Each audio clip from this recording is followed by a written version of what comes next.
This is an overview of 4 projects that are underway as of April 2021.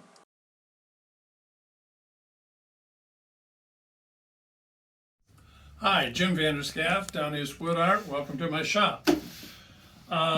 This video is about shop happenings in March and April. So I want to talk about 4 different things that are going on, that have gone on during that time. Several of them are still work in progress, some have been finished. The first one is an artist panel. And if you can just focus on this for a minute, Alex, I'll show you what I mean by an artist panel. The back of it is like this. So it's reinforced. On the front is Baltic birch. The outer wood is poplar for the framing. And it's a big flat surface. And my daughter, Dietland, uses these. She uses them in a lot of different sizes. She's an encaustic artist. And she has established herself quite well over the past 10 years. She was the mystery client in a prior video that we had on a little Buddhist stool that I made for her. But she's really come into her own in the past several years. In 2021, she's going to be in 4 galleries. The Coleman and Pryor Gallery in Minneapolis, Minnesota, the Artemis Gallery in Northeast Harbor, Maine, the Portland Art Gallery in Portland, Maine, where I live, and she lives, the Broomford Gallery in Boston, Mass. She also teaches and is employed as a core instructor for R&F Paints. So check it out. She's done a lot of encaustic work, and just to let you know, I didn't know what this was until my daughter got involved in it, but encaustic painting is a mixed media technique that involves using beeswax with colored pigments that have been added. The liquid paste, it's heated, is then applied to a surface, usually prepared wood like this, but although other materials are used like canvas and other materials. I'm going to deliver this to Dietland this afternoon. Way down at the bottom you see my stamp of approval. Nothing goes out of my shop unless that stamp is on it. And yes, it's shameless self-promotion, but it also is indicated to the people that I work for, the clients I have, or myself, that this meets my level, my standards for what I believe is a suitable piece for a client. And shop organization, we talked about this in a prior video. I made these cabinets. I'm not going to open the other one there because it'll interfere with the little wood house. But you can see the kinds of things that I put in here. There's a lot of materials that you use as a woodworker that support what you have to do. There's varnishes, mineral spirits, wax, various wood fillers, various lubricants, things of that sort. So I was getting rather sick of looking at them, so I built this cabinet which hangs off French cleats on the wall so it's movable, and then it just closes with magnetic hinges. Beyond that level of shop organization are these little containers. For those of you familiar with this brand of ice cream, it comes from Talenti, and it's all kinds of wonderful flavors. And you can see that I've labeled each one of these, and there's a string of them in back as well, as to their contents. This didn't just happen by putting these containers on there, up there. What I had done over a period of time was just use them to put little unconnected bits and pieces in, and I found they were totally disorganized. So I took them all down, I dumped them on the bench, and put them into like-minded containers, and then labeled them so I can see just exactly what I have. So what happened is I went from where did I put that to I can easily find that.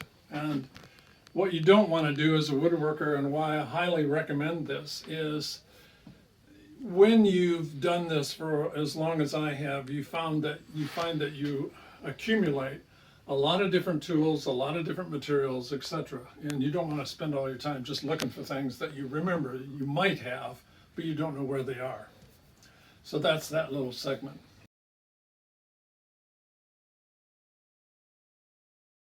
The next item is a chair.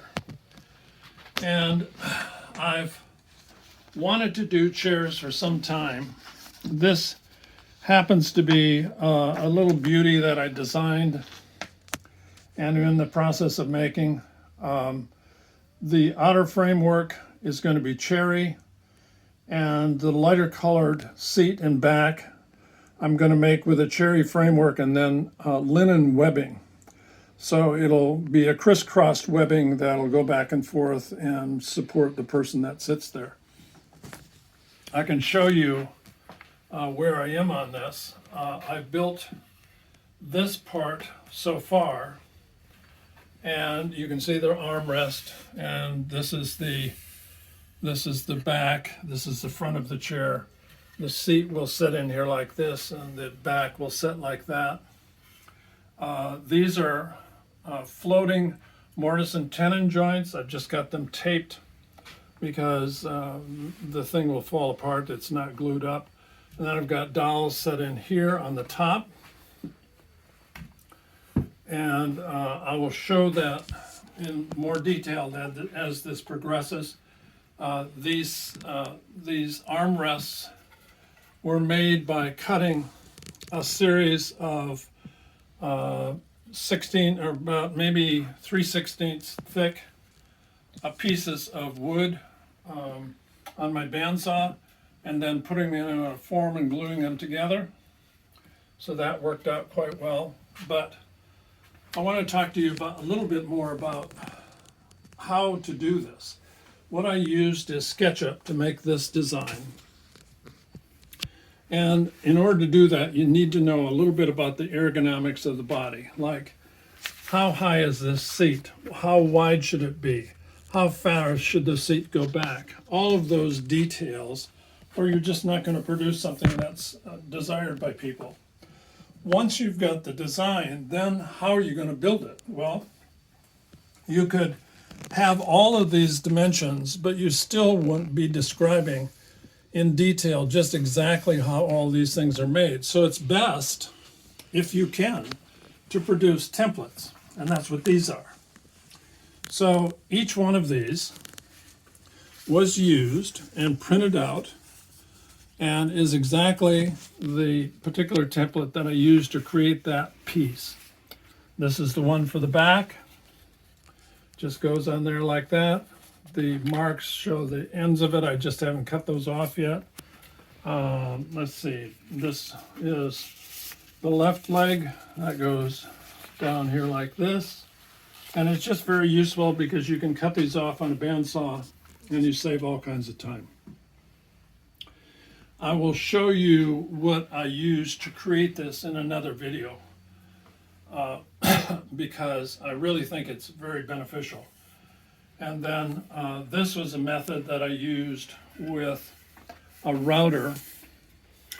And what I did was simply determine the length of my routed mortise and stuck a piece of wood in here which puts a stop to that. So it can only go in these two directions and not sideways, because that's the little guide that limits the movement of the mortise or the router. And this just clamps in wood and clamps in your vise, and the piece of wood goes over top of that. So it's very easy to do these kinds of mortise, floating tenon mortise joints. I'll show you how to make one of these. I actually got this idea from Stumpy Nubs, James Hamilton, who has a very good website and produces all kinds of videos on various things to do.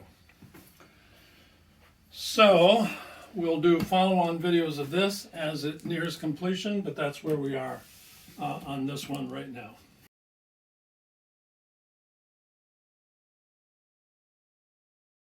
The next item is an art museum. Well, it's an art museum for children. And what do I mean by that? Well, if you want to go inside here, we can see that we got little people, little animals, and we have a sofa and an end table, and those are just examples of what could be in here.